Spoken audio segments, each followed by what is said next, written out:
Story 1. The Stranger in the Storm. It was a quiet evening in a small town, the kind of night when the thunder seemed to rumble like a distant warning.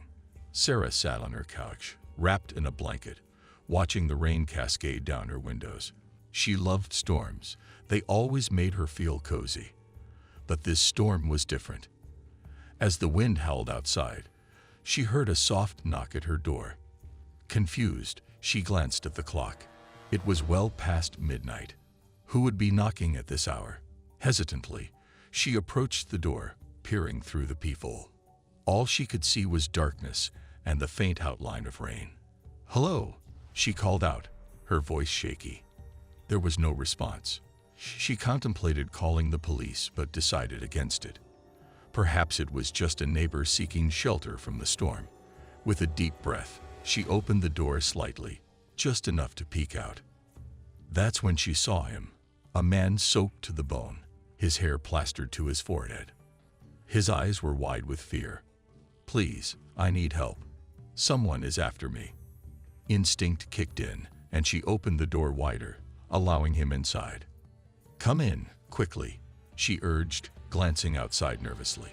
As he stepped over the threshold, the lights flickered ominously. "They can't find me here," he muttered, looking around the room.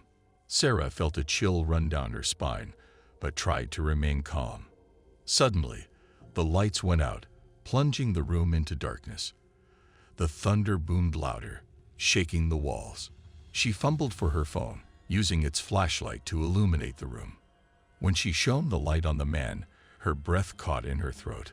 His face was twisted in terror, but behind him stood another figure, dark, menacing, and grinning. "Thank you for the help," the figure said, stepping forward. In a flash, the lights flickered back on. The man had vanished, leaving Sarah alone with the stranger in her home. Her heart raced as she realized she had welcomed the wrong person inside. Story 2. The Storm Shelter. During a particularly fierce storm, Mark and his family decided to seek refuge in their basement, which had always been their safe place during bad weather. As they settled in, the storm grew more intense, the wind howling like a wild animal outside. Mark's wife, Lisa, tried to keep the kids entertained with stories, but Mark couldn't shake the feeling that something wasn't right. The air felt thick and electric, and every time lightning struck, he swore he saw shadows moving just beyond the small window.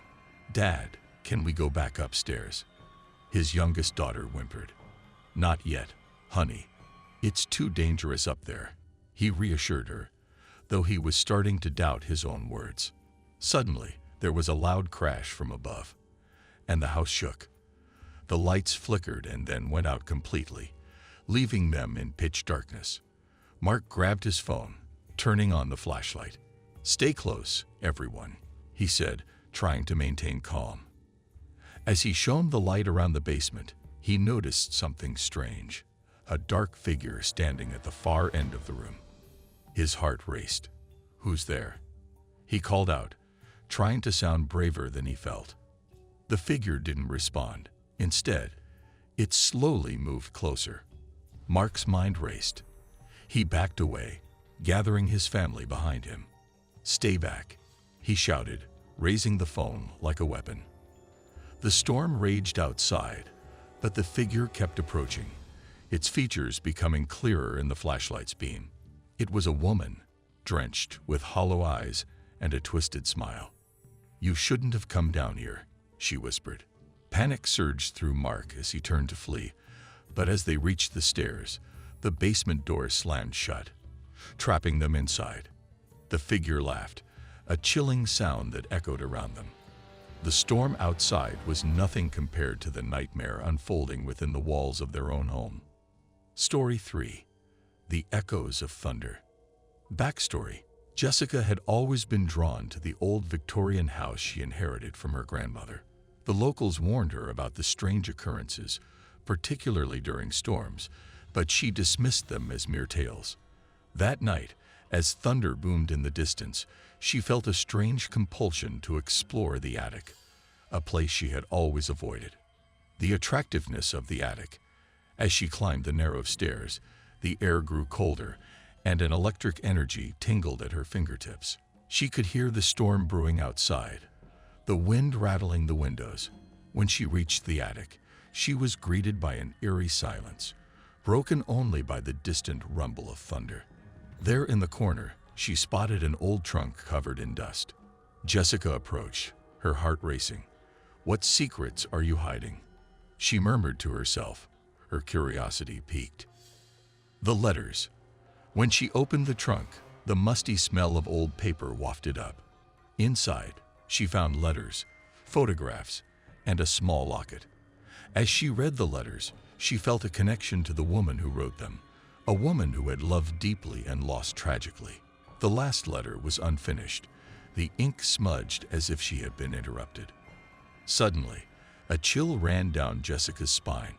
She turned around, feeling an unsettling presence. "Who's there?" she asked, trying to mask her fear. The ghost. The air grew thick, and she saw a shadowy figure emerging from the darkness. The woman from the letters stood before her, her expression a mix of sorrow and longing. "Help me find him," the ghost pleaded, her voice barely a whisper amidst the thunder. Jessica's heart raced. "Find who? What happened to you?" As the storm raged outside, the ghostly figure began to fade in and out, flickering like the lightning that lit up the attic. "You must understand my pain. Only then can I be free," she urged, her eyes filled with desperate longing. The climax. With each clap of thunder, the ghost's energy grew stronger, swirling around Jessica. "You're not safe here," she cried, feeling the weight of the woman's sorrow pressing down on her. "You have to let me help you." Jessica's mind raced with possibilities. "What do I need to do?" she asked, desperation creeping into her voice. "Find my love before the storm ends," the ghost whispered, her form flickering with the intensity of the thunder. The escape. Just as Jessica felt herself being drawn into the ghost's world, she heard a loud crash. Part of the attic roof had collapsed. "No," she screamed, instinct taking over. She turned and ran for the stairs, the ghost's anguished wail echoing behind her. As she stumbled down, the storm seemed to rage with fury, but Jessica didn't look back. She burst through the front door and into the rain, the storm washing over her as she escaped the confines of the haunted house. But as she ran, she felt the weight of the ghost's sorrow trailing behind her, a reminder that some storms leave scars that linger long after the thunder fades.